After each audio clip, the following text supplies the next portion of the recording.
शेगावच्या श्री गजानन महाराजांचे चमत्कार. श्री गजानन महाराजांच्या कृपेने त्यांनी दिलेल्या तीर्थाने जानराव देशमुख मरणोन्मुख स्थितीतून बरे झाले. श्री गजानन महाराजांच्या चिलिमीजवळ केवळ काडी धरताच चिलीम पेटली. श्री गजानन महाराजांनी कोरड्या विहिरीत पाणी उत्पन्न केले. उसांचे प्रहार झेलून देखील अंगावर कुठेही वळ उमटले नव्हते. जळत्या पलंगावर बसून नयनम दहती पावक सिद्ध केले. गोविंदबुवा टाकळीकरांचा द्वाड घोडा गोगलगाई समान शहाणा केला.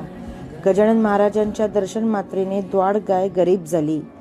श्री गजानन महाराजांनी कावळ्यांना यथेष्ट खाऊ दिले व पुन्हा न येण्यास सांगितले. भक्त पितांबराने श्री गजानन महाराजांचा धावा करताच वाळलेल्या वृक्षाला पाळवी फुटली.